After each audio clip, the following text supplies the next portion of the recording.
भारत की एक ऐसी कहानी जिसने अंग्रेजों के हुकूमत की नींव हिला दी, जब सैनिकों की तलवारें लाखों लोगों की आवाज बन गई। एक ऐसी क्रांति जो अंग्रेजों के खिलाफ आजादी की पहली सीढ़ी बनी, जिसने करोड़ों भारतीयों के दिलों में क्रांति की एक मशाल जला दी। हम बात कर रहे हैं 1857 के क्रांति की, जब भारत के सैनिक, मजदूर और किसानों ने मिलकर दुनिया के सबसे बड़े साम्राज्य को चुनौती देने की कोशिश की। तो आइए इतिहास में झांकने की कोशिश करते हैं और समझते हैं कि क्यों, कैसे और क्या हुआ था 1857 के उस क्रांति में।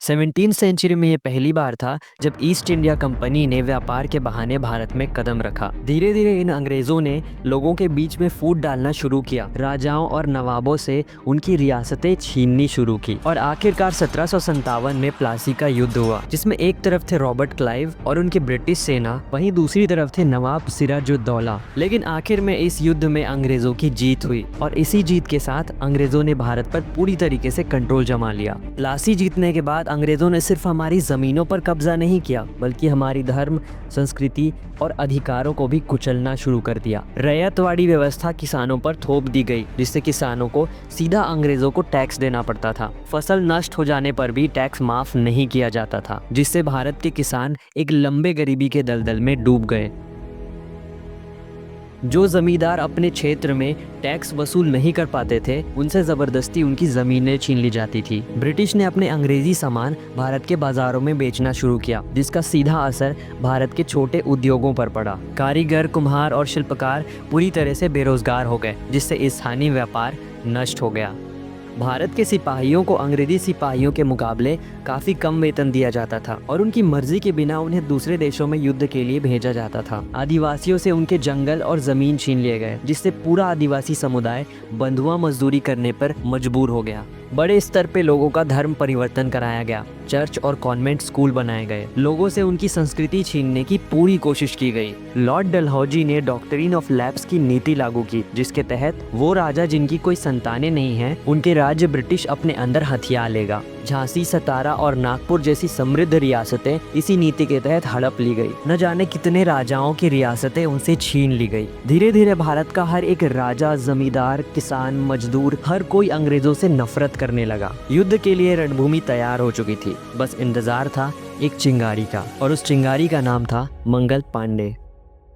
ब्रिटिश सेना में एक नई तरह की एनफील्ड राइफल को पेश किया गया, जिसे चलाने के लिए कार्टेज का इस्तेमाल किया जाता था और उस कार्टेज को दांत से छीलना पड़ता था। लेकिन सिपाहियों के बीच एक अफवाह फैल गई कि कार्टेज को गाय और सुअर की चर्बी से ग्रीस किया गया है, जो हिंदू और मुस्लिम दोनों के ही धार्मिक भावनाओं के साथ खिलवाड़ था। इसके खिलाफ भारतीय सैनिकों के बीच नाराजगी फैलती गई और आखिरकार 29 मार्च को मंगल पांडे नाम के एक सिपाही ने क्रांति का बिगुल फूंका। उन्होंने गुस्से में एक अंग्रेज अधिकारी को गोली मार दी, जिसके बाद 8 अप्रैल को उनको फांसी दे दी गई। लेकिन मंगल पांडे की इस शहादत से भारत के सैनिकों के बीच क्रांति की एक लहर फैल गई। 9 मई को मेरठ के छावनी में 85 भारतीय सैनिकों ने भी कार्टेज का इस्तेमाल करने से मना कर दिया, जिसके बाद अंग्रेज अधिकारियों ने उनमें से कुछ सैनिकों को 10 साल की सजा सुनाई और बेड़ियों से बांध दिया। लेकिन अगले ही दिन बाकी सिपाहियों ने जेल पहुंचकर अंग्रेज अधिकारियों को मार दिया, मेरठ की छावनियों में आग लगा दी और आखिरकार अपने बाकी के साथियों को आजाद कराया।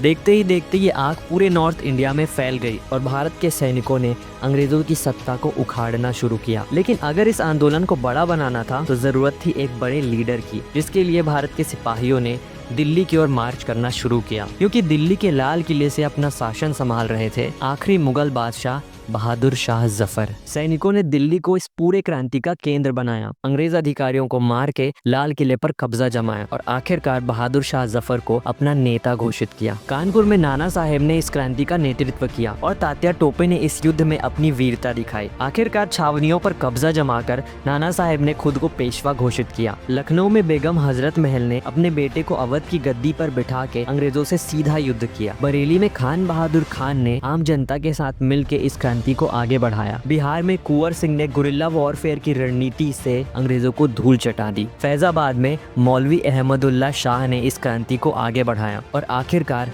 झांसी में रानी लक्ष्मीबाई ने एक महानायक की भूमिका निभाई। उन्होंने झांसी के किले की रक्षा करते हुए ब्रिटिश सेना के खिलाफ अंतिम सांस तक लड़ाई लड़ी और आखिरकार ग्वालियर में 18 जून को वो शहीद हो गई। अब अंग्रेजों ने इन सभी क्रांतियों को क्रूरता से कुचलना शुरू किया। कानपुर में नाना साहेब की सेना कमजोर पड़ गई और अंग्रेजों ने दोबारा से कानपुर पर कब्जा कर लिया। बेगम हजरत महल की युद्ध में हार हुई और उन्हें लखनऊ से भागकर नेपाल में शरण लेना पड़ा, जहां उन्होंने अपनी अंतिम सांसें ली। तात्या टोपे को पकड़ लिया गया और 1859 में उन्हें फांसी दे दी गई। क्रांति में हिस्सा लेने वाले आम लोगों के गाँव को पूरी तरीके से जला दिया गया। किसान और गरीब लोग भूखे मरने पे मजबूर हो गए। हजारों सैनिकों को बिना मुकदमों के पेड़ों और खंभों में फांसी दे दी गई और कई सैनिकों को तोप के आगे बांधकर बर्बर तरीके से उड़ा दिया गया।